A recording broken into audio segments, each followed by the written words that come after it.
Mesdames, Messieurs, bienvenue au bulletin. Et pour débuter, on parle culture, des Journées des cultures qui célèbrent cette année leur 18e anniversaire.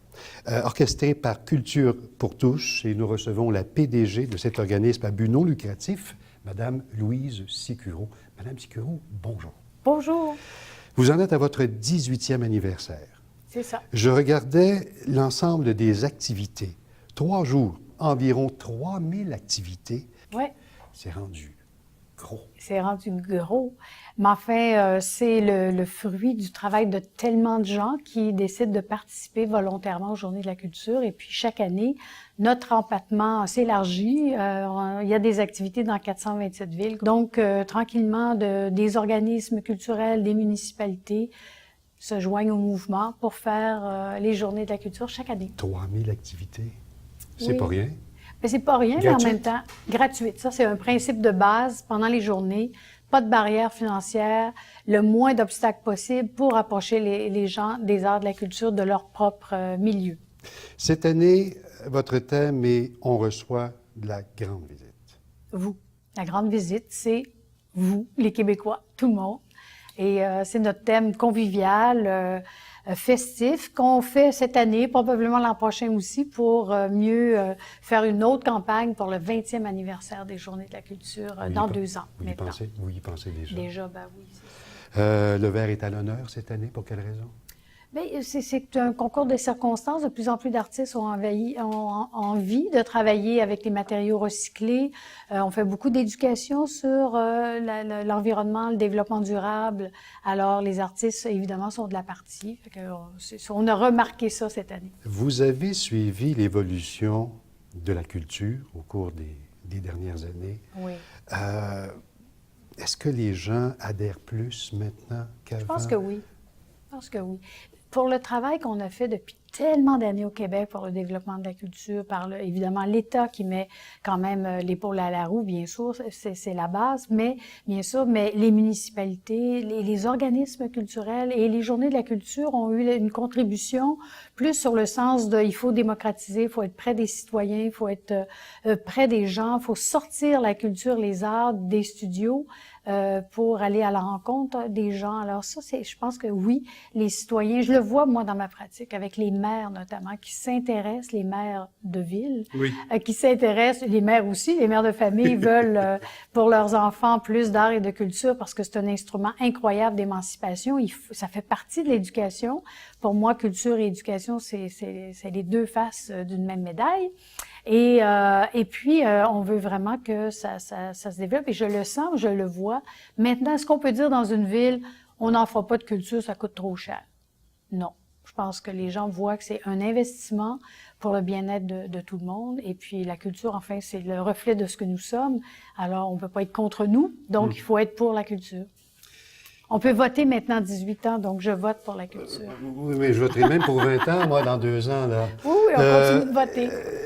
Vos activités ne sont pas strictement que des spectacles. Non. Vous avez de l'art, de l'artisanat, de la cuisine, des ateliers de cuisine. Vous élargissez année après année. C'est-à-dire qu'on regarde le spectre de la culture très large, c'est pas seulement les arts. La musique, le théâtre, la danse, c'est la littérature, c'est le patrimoine, c'est les gens qui maintiennent la tradition. On a les cercles des fermières cette année qui fêtent leur 100e. Il y en a plein qui se sont inscrites aux Journées de la culture. Pourquoi pas? Si ces femmes, parce que c'est beaucoup des femmes, mais ces jeunes filles, ne maintenaient pas la tradition, ne transmettaient pas leur savoir-faire de la courte pointe, le fléché, qui le ferait? Alors, pour moi, c'est aussi important que l'avant-garde, et il y en a beaucoup aussi en avant-garde. Au Québec, on a de merveilleux artistes. Alors oui, c'est un spectre assez large, et c'est l'histoire aussi, la généalogie, et ça prend toutes sortes de formes dans les villes et villages du Québec. Ce sont des activités qui ne sont pas strictement concentrées à Montréal, par exemple. Non. Dans le quartier des spectacles, c'est un peu éparpillé partout dans la ville. Dans la ville, oui, absolument. Dans toutes les villes sur l'île de Montréal, mais dans les quartiers Ville-Marie, Hochelaga-Maisonneuve, bien sûr, dans tous les quartiers. Par exemple, dans Ville-Marie, évidemment, on a les grandes institutions comme la Place des Arts qui participent, le musée McCord, le musée d'art contemporain. Je pense à un organisme, l'Usine C, qui est un théâtre tout près d'ici, qui fait une activité avec les grands-mères autour des chansons. Et comme c'est l'ancienne usine Raymond, ils vont cuisiner aussi des confitures dans le théâtre, donc c'est original. Mon Dieu, il y a aussi le théâtre Denis Pelletier qui fait une visite de ses coulisses le samedi après-midi. Alors ça, c'est intéressant. Il y a aussi là c'est loin, mais c'est Verdun, c'est pas si loin que ça. L'Institut universitaire en santé mentale Douglas, qui a un parc de sculpture, et ils font une visite du parc de sculpture. C'est des idées. Il y en a plein. On peut trouver toutes les activités sur le site web, journéedelaculture.qc.ca. J'y venais justement parce que il y a tellement d'activités. Comment on fait pour s'y retrouver? Il faut aller sur le web parce que même en ayant un bottin imprimé comme on avait dans les dernières années, c'est un petit peu lourd à regarder. Il faut savoir avoir la lecture rapide. Alors, si on va sur le site web, on a un moteur de recherche très sophistiqué. On clique « Recherche avancée », on regarde la journée où on est disponible, la ville où on est ou la ville où on veut aller, la région, les disciplines qu'on aime, en fait 3 ou 4 critères, et tout à coup nous apparaît toutes les activités. Et puis on peut même se les imprimer et se faire un propre horaire personnel. C'est très facile en inscrivant son nom. Alors il faut vraiment aller sur le web. Maintenant, on ne peut plus faire autrement. J'aimerais qu'on puisse quand même parler de Culture pour tous, mais de l'équipe de Culture pour tous. Madame Sicuro est là, mais il y a toute une équipe derrière elle.